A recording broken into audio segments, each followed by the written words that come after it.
Coach, if you can go ahead and start with the opening statement, we'll take questions.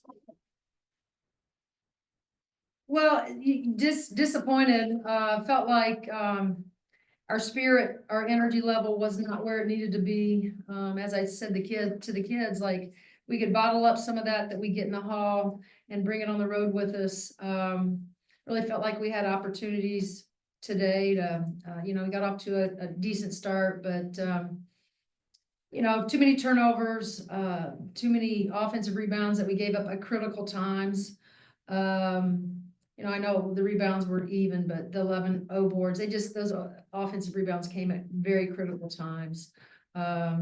So, we made a late run there and pulled within 5 and, again, just disappointed. I just felt like our spirit wasn't where it needed to be today.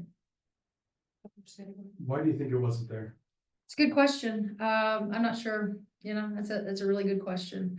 Especially when you come off such a good win against Ohio State and you feel like you got some momentum and the kids have, they felt, really good about their performance and, I don't know. I don't know what the answer to that is. I wish I did. Was that evident before today or was that just something No, I thought it was on the floor. I mean, every time out, I felt like our staff was, trying to will them to like compete. I think sometimes it's human nature when things don't go your way, that you can kind of get inside yourself. And that's when it's so important for you to get outside yourself. And whether you're pouring into your teammate just to, it usually makes not just your teammate feel better, but yourself feel better. And so I just felt like we started to get a little bit of the fight when, Sid hits a 3, Shea hits a 3, it's a 5-point game. And all of a sudden now it's like, well, you don't wait for those moments, right? When the things aren't going well, you have to figure out, how to turn the tide and not wait for something like that individually and then together. Feels like throughout the year you've been asked so many times, how do you fix it? How do you fix it? Mm-hmm. When you can't fix it like so far, but what do you do to try to turn it around if you can? Yeah, I mean, you just keep coaching and you keep hoping that, whether it's the timeouts, whether it's the half times, that, some of what you continue to say, going over the scouting report, going over the intangible things it's going to require, you hope that it sinks in and you hope that it becomes, it touches, their souls and their insides, that they want to come out and they want to perform better. I don't think strategically there was anything that we would have done, different as far as that. I mean, we missed some early shots. I think it created some doubt in our minds. And you just can't do that. These guys, Sid Parishes and the Shea Sheskys and Yarden, they've gotten 1,000 reps of shooting that ball, right? And you just kind of remind them, like, keep shooting, right? Keep shooting, have the confidence. And so that's how we kind of go about it. Turnovers have been an issue all season. Right. I guess with just a few games left, what do you try to say or do to make sure the players understand the importance of team? I mean, I don't know how else to, we've showed them, we've told them, we've showed them more film. I mean, they've gotten plenty of film and plenty of, conversations, whether it's together, whether it's with whether it's their guard coach or post coach, collectively, all of it, they've heard it, it's like, at this point, it's like a recorder. You can just put it, and hit it.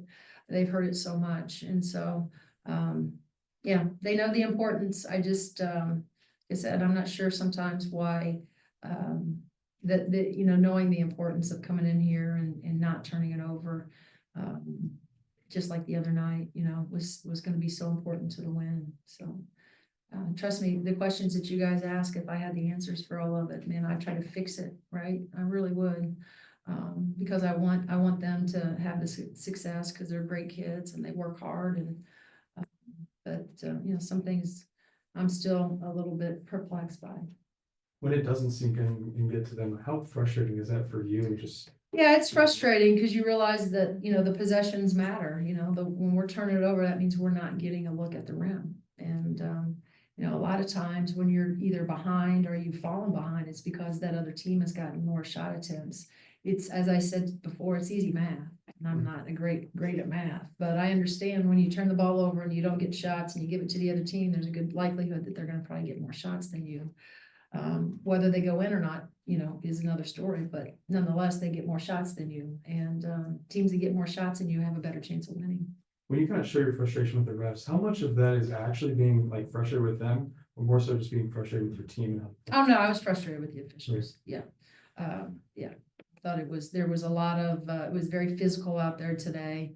I just think that, again, they're doing the best they can, but there are things that, the only thing that I ask for is the consistency piece. I just want to see it called consistently. And when it's not called consistently, that's when I usually, have an issue. And I thought the game was very physical. And I thought there was times where Chloe, our ball handlers, were bodied. A push is a push, a body's a body, call it. I thought there at the end, there was a couple moments where it looked like we got bodied and we didn't get the benefit of a call. And so, that usually irritates me. I can't tell if Sam has a question or not. Yeah, it looks like Sam has a question on Zoom. So go ahead, Sam. Yeah, hey coach. So what would you say is like the biggest difference that you see in your team when they play inside Assembly Hall or when they go on the road like today in East Lansing? Can you start over? Sorry, I missed the first part of that question. Yeah. What is the biggest difference in your team that you see when they play inside Assembly Hall versus an away game like East Lansing or in any other Big Ten environment? I thought today like I said, I didn't think we came out with the same kind of juice, the same kind of energy, the same kind of spirit. And, a lot of that is because you got 12,000 fans usually that are in there yelling for, us. Today was a little bit different, with, not a lot of fans being here for Indiana, some, but not a lot. And so the majority of the noise was made by Michigan State fans. But look, that can never be an issue. That can never be an excuse, right? The good teams, I always say the good teams win at home, great teams win on the road. And it's like, I'd love to be able to bottle it up for these guys and bring it with us, but that's not how it works. And so, I've been doing it a long time. I think you have to have the same energy, on the road as you do at home. There's no such thing as, practice standards, game standards. It's all the same. You practice the way you play. You also bring the same spirit you play with at home as the same spirit you play with on the road. And you probably have to play with a little bit more extra juice on the road, because we don't have, the fans, that travel like the guys do. And so we have to create a lot of that on our own. So, that's on us to figure it out. That's on us to bring it. It's on us to manifest it. Whatever we have to do, we got to do better. You guys got anything else? Yeah, one more. The past 2 years, you guys have won a lot on the road. I mean, this year it's not the case. And you mentioned the great team versus the good team. You feel like this year you guys are just kind of like a good team? At times we've shown greatness. I thought the other night we looked like a really, really, really good team, a great team against Ohio State. I think there's been moments where we've been just good enough, right? Again, in some of it, let's give credit to where credit's due. I mean, the games that we've lost on the road, whether it's at Minnesota, whether it's at Michigan, I mean, those teams are really good. And so, I don't think you can, it would be silly of you guys to not look at the teams that we've lost to it's just like us, when people come and play in the hall, it's a really hard place to win, right? Yeah. Well, some of these other schools have created that same kind of environment, Michigan State today. But don't take it for granted that those teams aren't really good. Like Michigan State's a top 25 team right now. Minnesota has been, right? Michigan has been. And so the teams that we've lost to on the road are really, really freaking good, right? And Oregon spent some time in the top 25. I think about our road losses, but does that make us just an average or a good team? No, this is a really good league. And I think we got to keep that in perspective, when we're thinking about, okay, well, what the resume or what, this year's looked like for us. Well, but we don't forget too, we've been a much different team the last 4 years too. Yeah. When you have an All-American post player, right, that you're trying to replace and some new pieces, but then, and Sarah Sky, I always have to mention her being such a lethal shooter for us. So things have changed, our team's changed. But so is the league, and it's gotten better, and it's just part of it. All right. Thanks. Thank you.